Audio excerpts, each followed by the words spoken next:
sake of time, what we'd like to do in this last part of the program is take a look at identification of priorities and models for Alabama, and also the plan of actions, the next steps needed to succeed. And just before we went to lunch, I wrote down something that Dr. Smedley said when he showed us all of the graphs going back 30 and 40 years. And he said, we know enough to act. The question is, what's the first step, and why aren't we acting on what we're doing? So let's take a look, if we can, with identification of priorities and models for Alabama that can fit the issues that we've been talking about with the health and economic disparities. So Dr. Bullard, would you like to start? I'm sure you've got a book on this somewhere.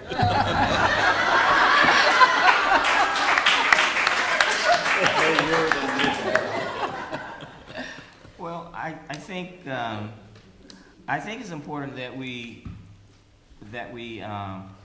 collate the materials that's been assembled and utilize those community change agents and leaders to take that information and come up with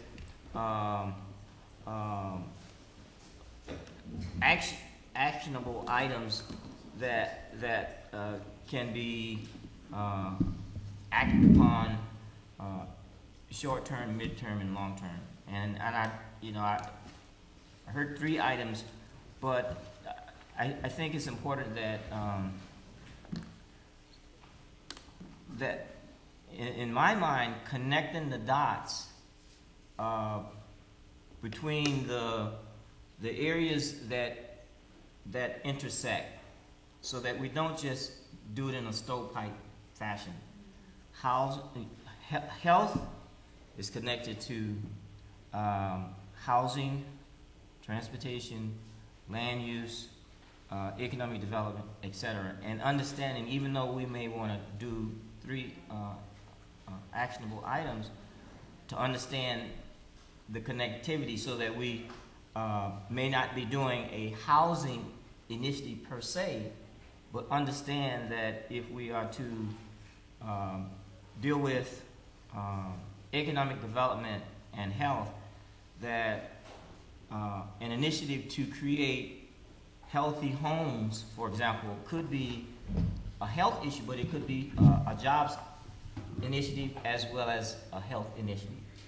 In terms of retrofitting houses in a specific neighborhood, if that's a priority, to deal with it from that standpoint, you're dealing with, in terms of not just lead, but in terms of indoor air quality, addressing asthma issues, in terms of in terms of the ventilation, or whether that's mold or whatever, and piggyback that with, for example, some type of, if there's no training program, but maybe a training program that would train residents within the neighborhood to do restoration, whether it's weatherization or whether it's training in lead abatement or training in general construction or whatever. We have programs like that, and we do this, and it works. And so that you're providing, skills, an entree to real jobs, because I would suspect that there are a lot of houses that would need to be retrofitted so that you are creating healthy homes. That's just one thing that I could see that could be a real program, and there may be a program like that already in place, or there may be neighborhoods who have identified programs. I know there are funds for that in terms of the stimulus Act, as well as the Green Jobs Act, Department of Labor, to do that kind of thing.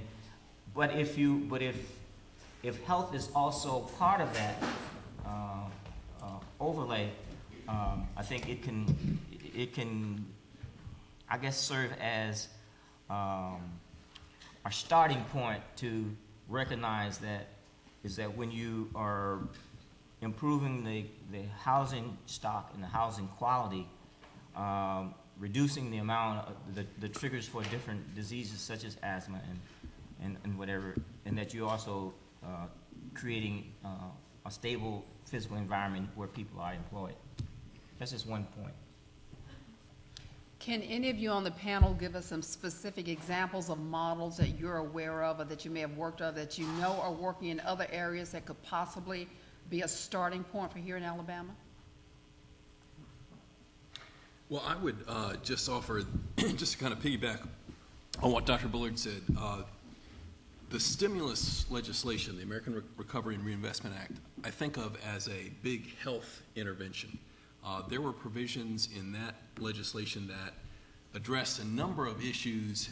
It wasn't just a jobs creation bill. It was also about building community infrastructure. There were a lot of elements in that bill around transportation. There were many provisions around addressing environmental degradation. There were funds for brownfields cleanup. There were funds for housing, funds around health IT even. It was a remarkable bill. The challenge becomes how did that money go out the door? Right. Where did it go? What communities benefited from that money? I don't think we have a full accounting yet, but there has to be a level of accountability. Now, some of that money funnels through states, other entities. It'd be important to see where that money went and how that money can equitably address needs in all Alabama communities. So I think that's one thing that we need to keep our eye on. Another thing that we need to look to is that there are tools that exist that can help us understand the implications of policies across a range of sectors, be they economic development policies, housing policies, transportation policies, on health, and that is health impact assessment.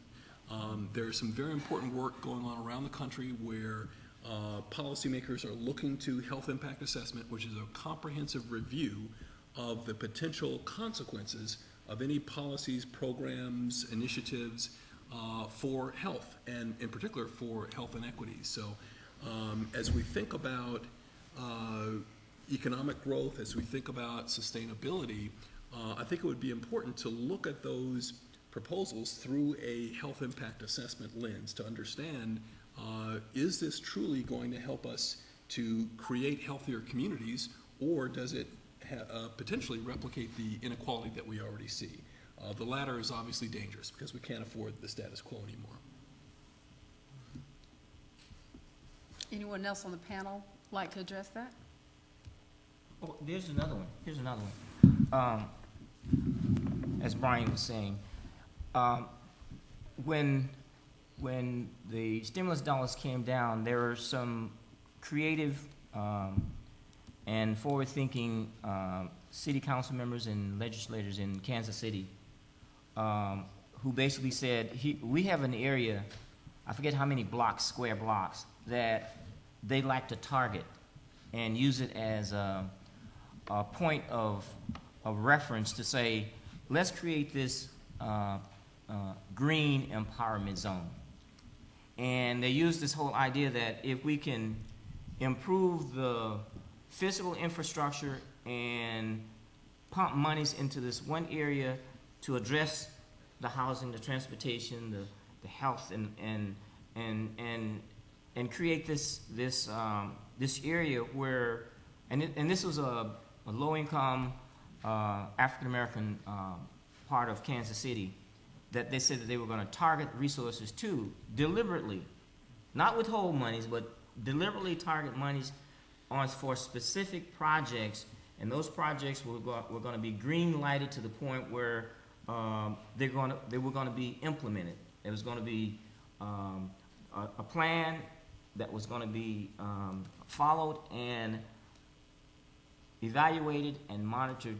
And I think the idea that we've had empowerment zones and we know what they did or didn't do, but to basically say they were going to do it differently, and they were going to make sure that mistakes that were made in the past, they were not going to make those mistakes. So knowing where the landmines are, or knowing where the sand traps are, I think is very important, so that you can plan a real initiative that you can point to and say we're going to make a difference, and to cover a number of areas and to make sure there's adequate resources that's put there so that it can be evaluated as to whether or not you had adequate resources behind those kinds of things. So I think that's important. That's one example that I saw I've seen a number of other cities that have said that, well, we're going to make sure that we're going to try to do some similar kinds of activities and target some specific areas and some specific spatial areas, geographic areas, but also some specific issue areas.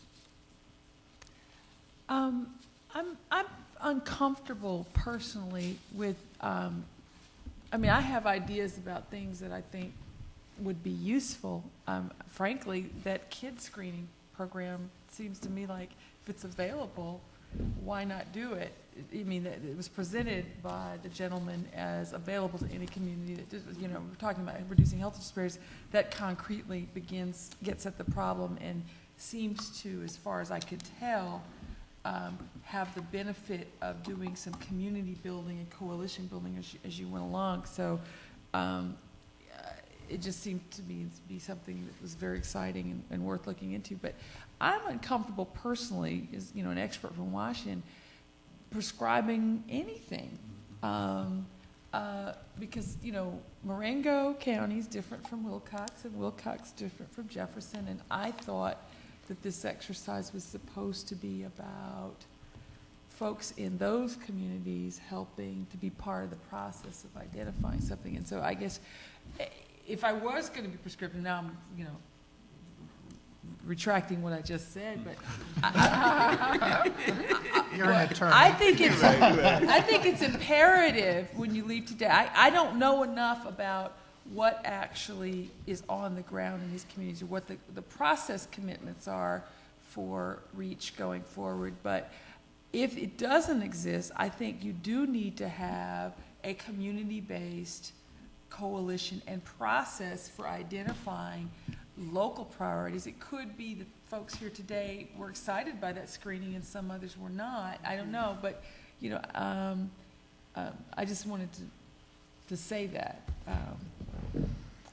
It sounded great, the idea of getting a co-op to bring in food, like getting local farmers, but all of that depends on, that's something that doesn't make sense for Jefferson. So I'm kind of uncomfortable with this entire exercise of the experts talking and the audience not about these three priorities we're supposed to identify. Yeah, I've been listening to a lot, and I heard a lot of people saying that it needs to come up instead of down or some combination. Mm-hmm. But I also heard very common themes of things that I think would apply at every one of these communities.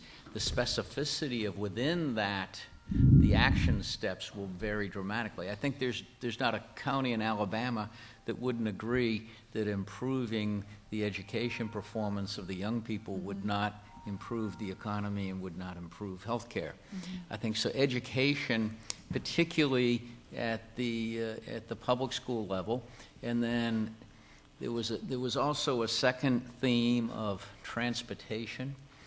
I don't think there's a community, rural or urban, that wouldn't be dramatically improved in terms of, and it's more of an access issue than a transportation. How do you get stuff to people or people to stuff? And then the third thing, which I'm just sort of labeling as sort of an integration issue, I think this is the first time this is sort of gelled in my mind, that it's not so much an integration of housing or an integration of schools, that is a subset of that, but it's the integration of the community action. Mm-hmm. And the sense that the creating and benefiting from an environment that we're sort of all in this together. Whether you live in North Birmingham or you live in Vestavia or Mountain Brook, if the community is rising up, everybody's life is made better. Then I love the phrase, create that 51%. You got to create that 51% if you're going to get any kind of actions. And so I see these three themes of education, transportation, and sort of this integration/equity that raises everybody up. Within those three themes, there may be very, very specific action steps that may vary differently. For example, an action step that might be very relevant in certain communities would be, if you had the 51% in Alabama, you might be able to get past legislation. That's a pet thing I have, of giving expanded duties to trained, supervised expanded duties to trained healthcare workers, so that we can get more people out there. I mean, we saw an example today of student nurses having an impact on the health of children. And think what would happen if we could have nurses and nurse practitioners and PAs and dental hygienists and optometric technicians or whatever being able out there to be doing that sort of early determination and finding of things and getting people directed where they need to get care through the various other things that we're doing. But the three things I would say: education, transportation, and quote-unquote integration/equity. All right. So, as I've read the day, and this is not rocket science. We've tied economic progress to health. Duh. And the question that I'm left with is, if we did nothing, would any of these three communities do better by us having no intervention techniques to improve their economic wealth, their economic position? And if there is a direct correlation between economics and health, then the reality is they're going to stay exactly the same if you did nothing. So then, what is it that you need to do to break the mold? Is there going to be a state policy that says we're going to give any priority economic benefits to companies that invest in poor places in the state, and that investment strategy is going to be over and above any other place? Or is there going to be a strategy to improve the quality of education in these lowest income places, maybe these three particular places? And I think it's pretty clear evidence that, smarter people get better jobs and companies come chasing talent. Or we're going to start to train local officials to understand what good economic development looks like, and try to get them to understand, how do you retain businesses, how do you attract businesses, and work around ways to grow local entrepreneurship by recruiting back people who have left, or to help people who have a good idea grow it in their community. That's not the fastest way to grow jobs, but it's a successful way of growing jobs. But unless you have some intervention, it's in my mind, it's just going to stay the same. And so what is those practices, money, policies, technical assistance, whatever, that you're going to try to encapsulate in these three places? Because what you really are trying to do is outperform the economy generally. You need to try to move those places, if you're trying to prove a point, beyond what they would be if they were just at the mean. We do have some folks here from Wilcox County, I think from Marengo County, and of course from Jefferson County. And it's obvious from hearing them in the videos that we saw that there is some action, there is some talk, there are some things that they have identified that they need for their communities.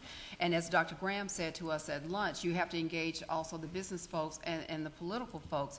Here in Jefferson County, and Dr. Bullitt, you made a key comment when you were talking about Kansas City, that they have forward-thinking city leaders. What happens if you don't have forward-thinking government officials? And even here in Jefferson County, where we could possibly face bankruptcy, then you have a whole set of issues where the people know what they need and are trying to gather together and form coalitions. But then you've got a government where things are going to bump head or stop and not happen at all, possibly.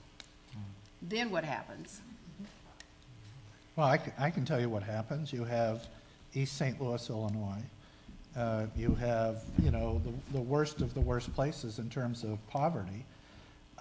We did some work in Lincoln Heights, Ohio, a number of years ago, and Lincoln Heights had a stupid local government.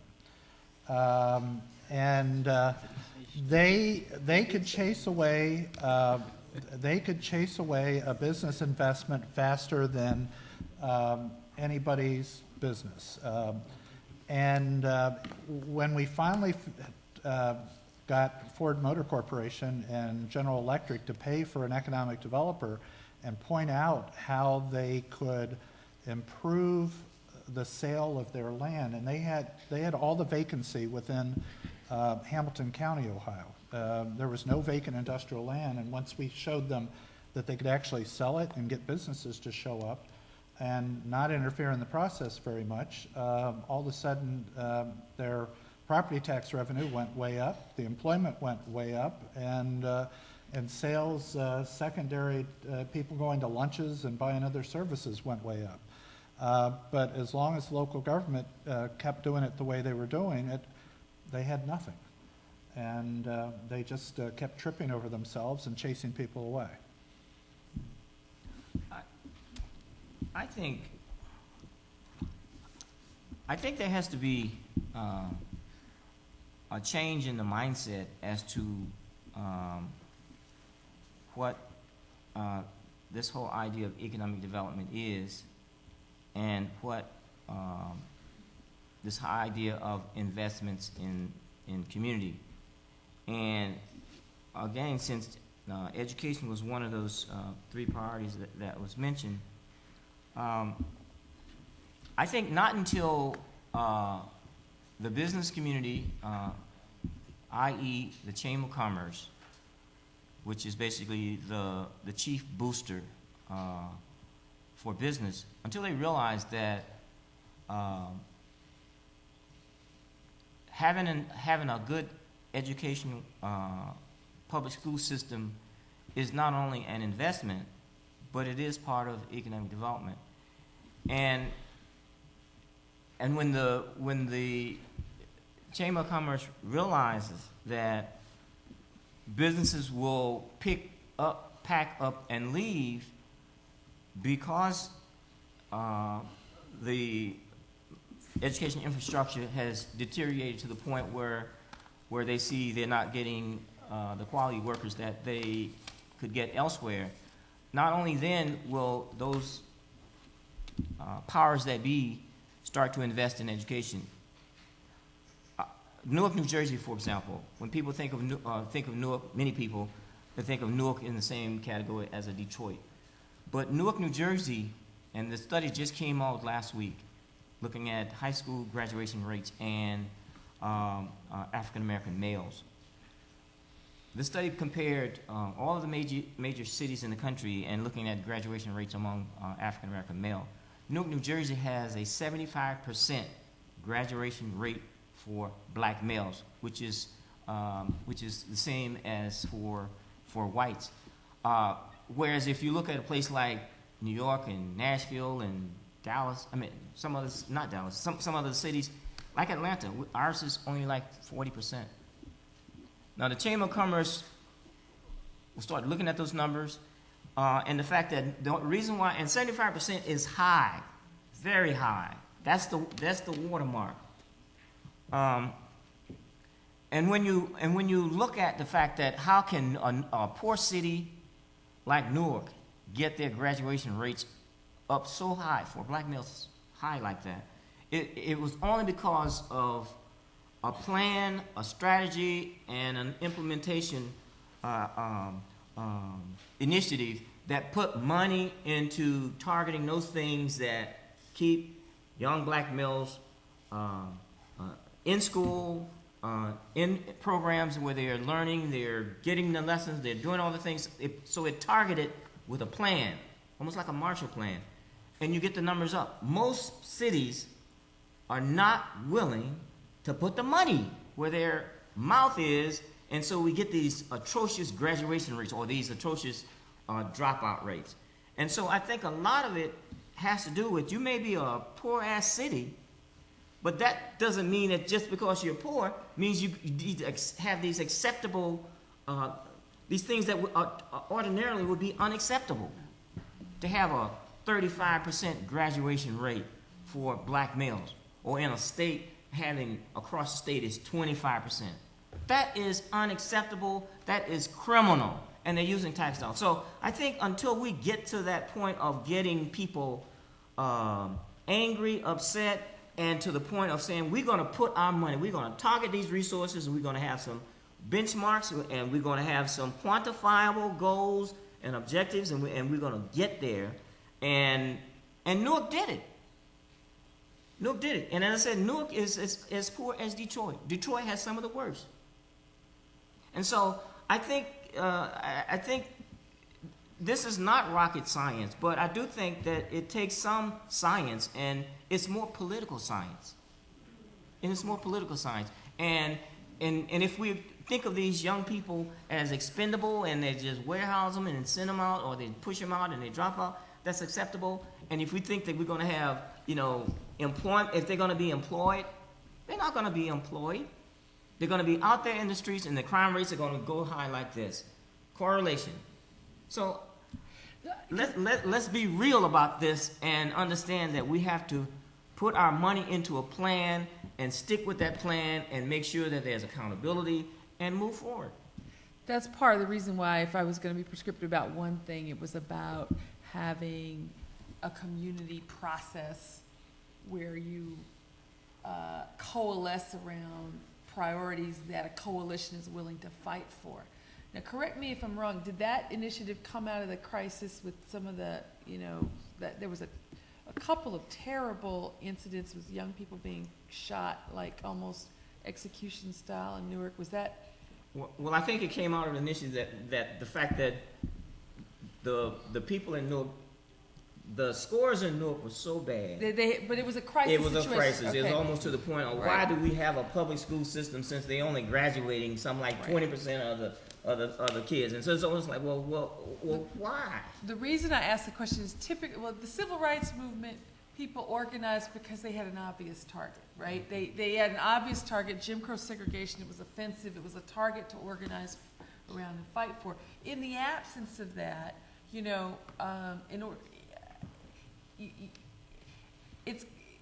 it's easier to get started on something if there's a particular issue in a community that people have a bee in their bonnet about. But you still need an organization that identifies its local priorities where you can, you're right. That what I was trying to say with the 51% model is this is about political science and changing the existing political economy to one which is more responsive to people who are politically marginalized. That's right. Now, Yeah. I want to add something. I do want to take exception to something my next door neighbor here said, that chambers don't care about their schools.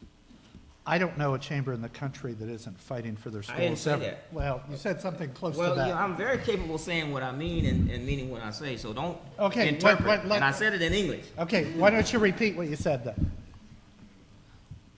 What I said is that the Chamber of Commerce, who's the chief booster of business, in many cases do not care about many of our schools until it impacts business. Now that's what I said. Okay. Fair, close restatement. But schools impact business every day of the week. And I don't know of any chambers that aren't fighting for their schools every day. What the problem is that some chambers are more effective than others, and we have a disparity in almost every state in terms of the amount of dollars spent per school district on students. And we've had a number of lawsuits around the country, many of which have been ineffective in spreading dollars around because we have rich school districts and we have poor school districts. And the chambers in the rich school districts are much more effective at getting better money thrown at schools than those in poor school districts.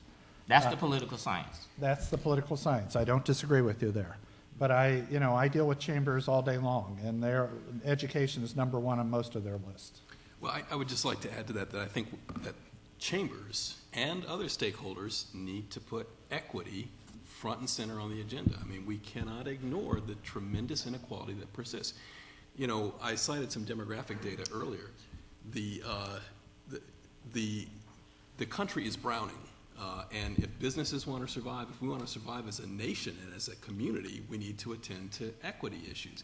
I very much appreciate what Cheryl said, because, you know, if there's nothing else that we do as we work with communities, it's to help empower communities, because then the agenda gets set by communities, defining the specific issues that are of concern to them with consideration to the strengths, sources of resiliency, resources that they have, and that gets us the level of political engagement that gets us that 50% plus one that we need.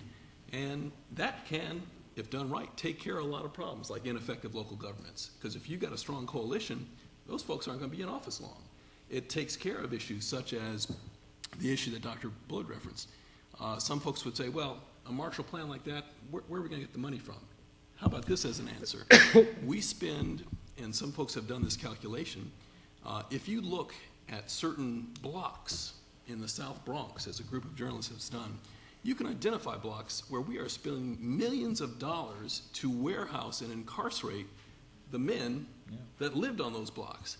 What would have happened if we'd put that investment up front into their education, and in particular into early childhood interventions, where the research evidence is robust that these interventions lead to better life outcomes for the young people who are in these programs. Better educational attainment, better jobs, less criminal justice involvement. It actually saves us money at the back end. So it's about priorities and it's about political power. So when it comes to education, and you mentioned, of course, it's tax dollars that are used to educate or possibly not educate the children, it seems like that's where parents and folks in the grassroots community, no matter what level you're on, you have the biggest voice, because it's your children and it's your grandchildren, and that's where it starts. So if they don't get an education, not that we want to lay blame here, but you would think that that's where the biggest noise could start of all the targets that are out there. Education can become the equalizer everywhere. So now the ball is back in the court of the folks who want the change to happen. What do you need to do in your communities? And we can open this up to the floor as well, when it comes to education, to make sure that your tax dollars are being spent not to educate your children. I see a hand here and I see a hand there. That was first. Okay. When they were talking about the coalition, you're absolutely right. But the problem is, here in Alabama, and in relationship to all these others, a lot of things we said, this state is different. We are just different. And that's what's funny is I think everybody brings their expertise from their state, but Alabama is real unique in more ways than I'm going to say, because it might get back to some people or something. Oh, go ahead. Go ahead. Different how? Yeah, but I mean, we have some dynamics that are just barriers from a political and policy standpoint. Like the report card that we have to turn into the CDC with data for each year that talks about how we handle certain things that the CDC assigned to us, and like, for example, tobacco. They recommended that for the state of Alabama, for cessation or prevention programs, we should spend about $26 million. One year we reported spending only $770,000. So the thing is, if the issues that have been identified by the Center for Disease Control are not priorities from a political standpoint of how the money is disseminated, what happens is that the grassroots efforts really can't be as effective, because they don't have the dollars to put to what the issues really are. And even though the Center for Minority Health, the Minority Health Resource Center is there, they still are limited to what they can do too. So what happens is that the communities and the neighborhoods feel like, well, nobody's really doing anything, when the bottom line is there is something that can be done, but they don't feel empowered, like you said. So even going to creating this coalition, the regional coalition, which, let's see, Dr. McIntyre talked about having regional leaders, it still is figuring out how do we sustain them, to empower them to make a difference, and you need financial power. And that's the key. And it's like, we can talk about all of this stuff, but the deal is, you're right, we got to put something to action, because we've got to do something. It's not getting any better. One of the One of the reasons reasons that that I'll be quick, I promise. One of the reasons why I suggested people take a serious look at the kids screening program is it seemed to me it was low-hanging fruit in that the governor of the state is clearly behind it, and he must have said at least 5 times, any community that wants this will work with you, you know? And so it seemed to me a place that was easy to get started. It's something that is doable, and there's some resources, and there's political commitment, and it's something that can get started. Not a panacea, but it also had the benefit of some community building that would go with it, and some, you know, you get to go know the governor's office or this commission about this. Who knows what other things you may get to learn about in terms of resources that are available.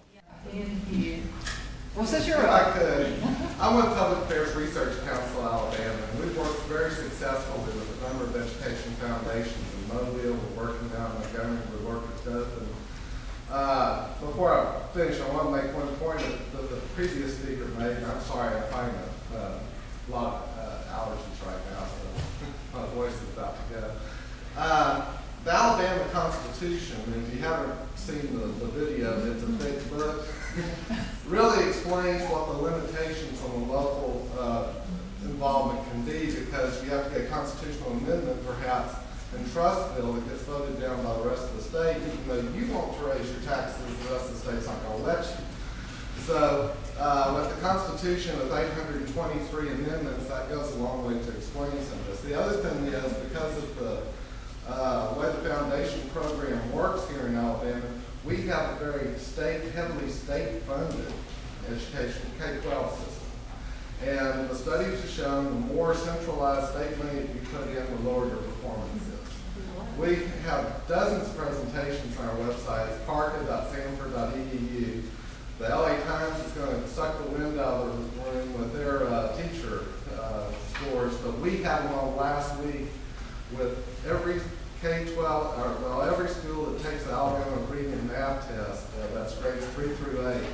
We can give you a comparison, it's a color-coded comparison, very intuitive to understand about how that school compared against the state scores and the other scores within the system. Now, we worked with Mobile, we're working with Montgomery now. Dothan a year ago said their benchmark was Enterprise. And they said, well, we'll never catch up to Enterprise. Their kids are smarter and their parents make more money and all that. It took them 1 year to beat Enterprise, okay? This green and red color coding, if you're green, you're above average. If you're red, you're below the, not really average, but what the typical score for a student. And we have it by subgroup. And we look at how the white students compare to black students, poverty and non-poverty. Last week I added the Hispanic students because we know that there are a bunch of them up there, and you can drill down by school and have it. When you put that in the hands of people, then you start asking the questions. And they call them powerful conversations in Mobile. And you've seen, you can follow this. We've got 5 years of data. We can do trends on every subgroup in the state. And you can see how they're doing. When you engage, this is for engagement. We tell people these are not the answers. We don't want to label people. This is a starting point. This is where you need to start asking questions. Why is it that our magnet school is red and the school down here in a bad neighborhood is all green? Why is it that George Hall Elementary in Mobile can make a complete turnaround? What are they doing? And at that level, you can make a difference, and we can see it happen. We want to work with Birmingham and Jefferson County too. We're working with Tuscaloosa. And we're dealing with the Education Foundation. In Huntsville, we also work with Community 100, which was the chamber. They funded the study. You're not going to get more money. And in a lot of cases, what's happening is some of these lower funded school systems are outperforming higher funded per pupil. And so it's not so much the money, it's how you use the money and how it's being administered and managed. And that's the story, and that's the local level. Principal in Montgomery is going to get a lot of heat. There will be something like 25 new faces in the principal's offices this year. And you've got issues of who's related to whom with the school board and things like that. Those are the people that you have to back up, and you can only do that at the local level. If they're only a change maker at the local level.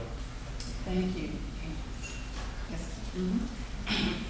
Yeah, I'd just like to, again, thank all the panelists. Certainly, I've learned a lot today. And based on the discussions that we've been having, I've kind of set out like 2 priorities in my mind that are actionable items by Reach Us, by the Minority Health and Research Center, and by any variety of other organizations in the state. First of all, the first priority which I wanted to talk about was the one set out by Dr. Cashin, Dr. Bullard, and Dr. Smedley, which was creating community action so that there is effective collective action that will protect the local community's interests and further investments in those communities. I think that's something that many organizations can get together and organize these communities around what they think is important. And I think that that's something that's very cost efficient to do and something that can be implemented almost immediately. That's the first priority. The second priority that I see has to do a little more with the second panel that spoke today.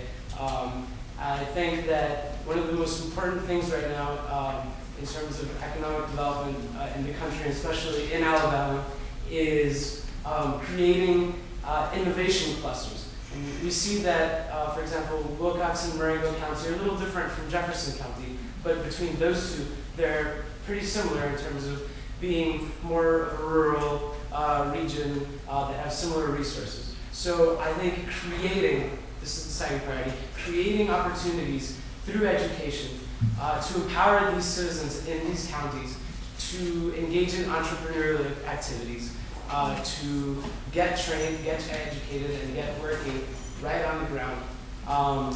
That will encourage local business, improve the economic situation, and by transitive property also improve their health situation.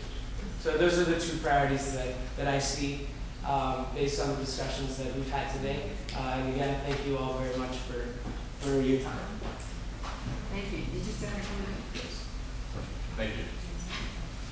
I go back to what I heard this morning from Dr. Cash, that 51%, how do you arrive at that number? By creating a majority. And that majority is created and transcended into voting people on the school board who represent you. And until you're able to get that, you don't have it. It's kind of like third world. I looked then at the Ohio situation. You characterize it as stupid leadership. How do you get a stupid leadership? By not being responsible in putting them there. So where does this start? There, out here, or where? It starts here. How am I, individually, responsible to my environment? Now, I take issue with Marengo and Wilcox. They're not the same. If you look at the number, we have half the, I'm just pointing it out. We only have half the achievements of what Marengo County has.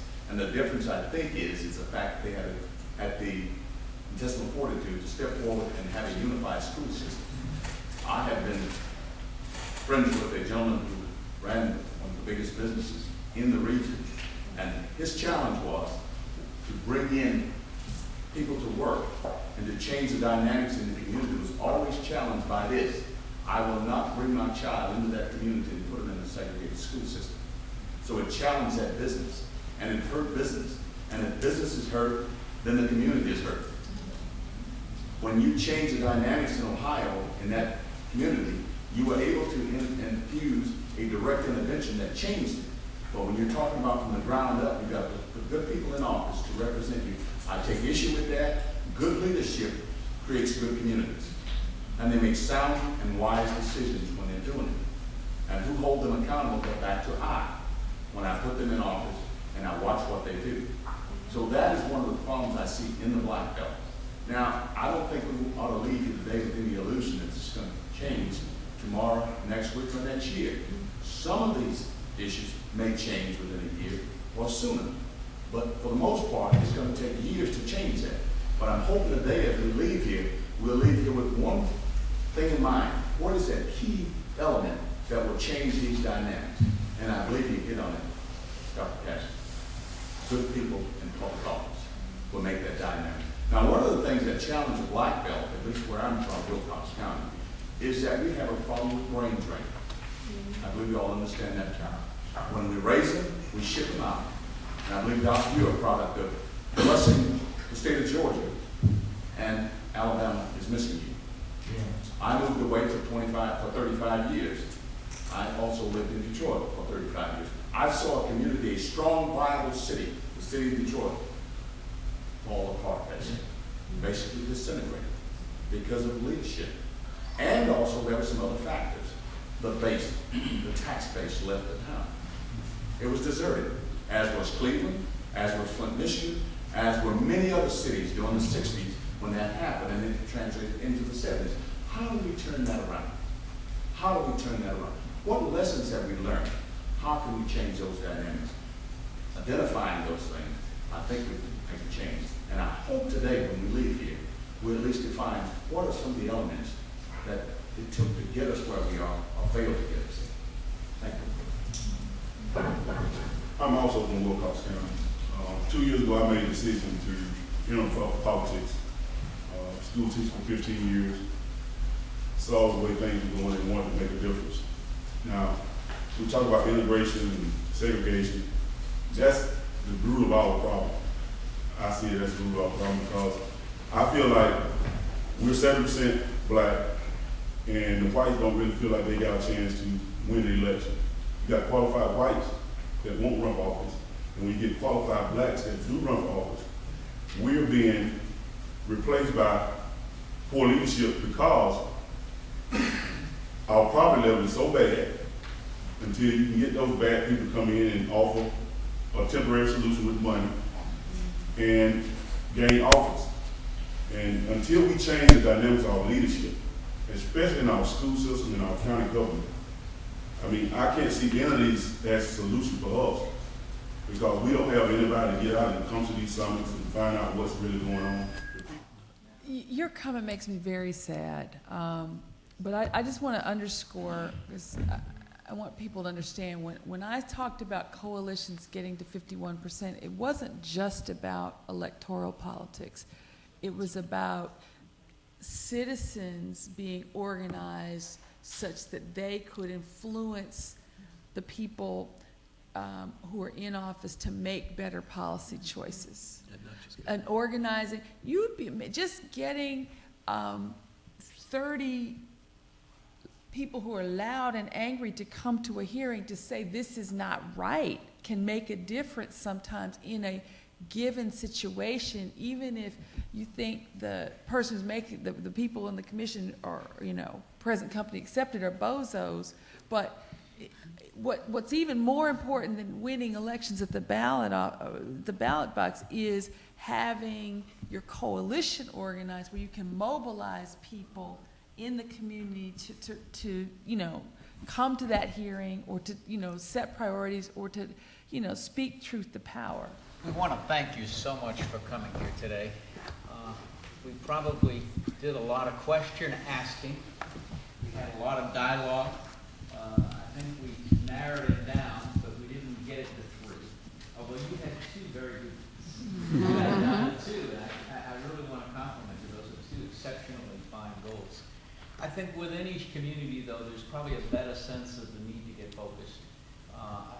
The other takeaway I had from here is the sense of it's better to do something than do nothing. And there's an old saying in business that most successful business people understand. Most of life is do it, fix it, do it, fix it.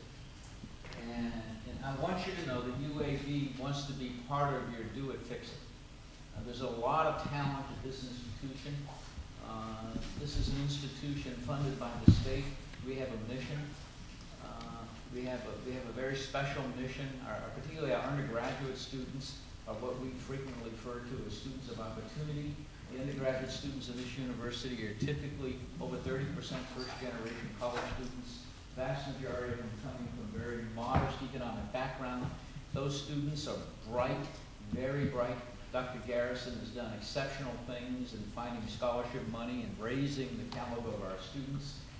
But they're still students of opportunity. They come from very modest background, and they're looking for projects. Service learning is becoming a part of it's in the drinking water at UAB somewhere, and it is becoming every day more and more an important thing. We are stressing that even more in the school business. All the other schools on campus are doing that too. Ask us for help. We will help. I personally want to come to Wilcox County.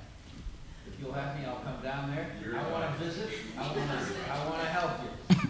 I wouldn't have a clue where it is. As you can probably tell, I was not raised in the Google South. Map. Google Map.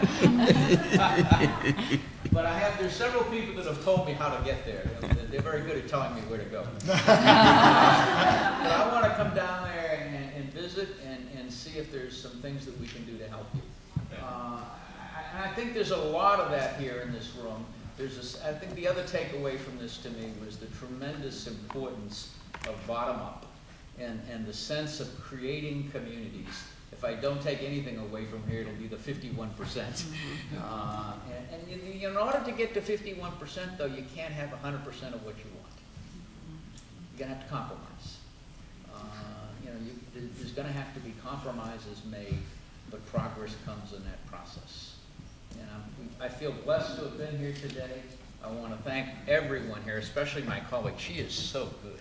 It was terrible.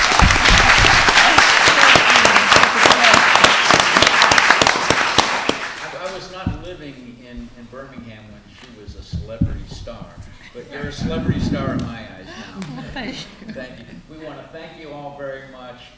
Stay in touch, please. We want to help in any way that we can. Thank you very much.